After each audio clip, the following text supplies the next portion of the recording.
Карачаевцы готовят около 10 разных видов хачина. Процесс приготовления достаточно прост. Например, для приготовления одного из видов хачина нужно: первое, сваренную в мундире картошку почистить и пропустить через мясорубку. Затем добавляем домашний сыр. Сыр в основном бывает цельный. Полученную массу перемешиваем.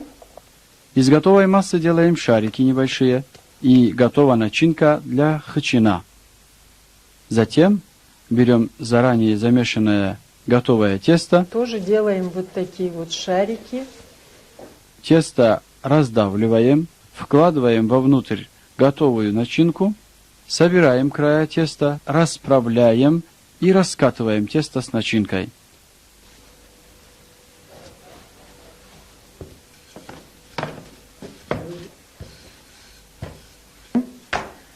Теперь процесс жарки хачина.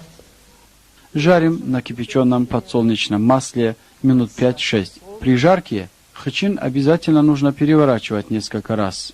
Готовность будет видна по цвету, легкости и пышности. Снимаем. Хачин готов. Хачин можно кушать, обмакивая в сметану или разогретое масло. Приятного вам аппетита, ребята!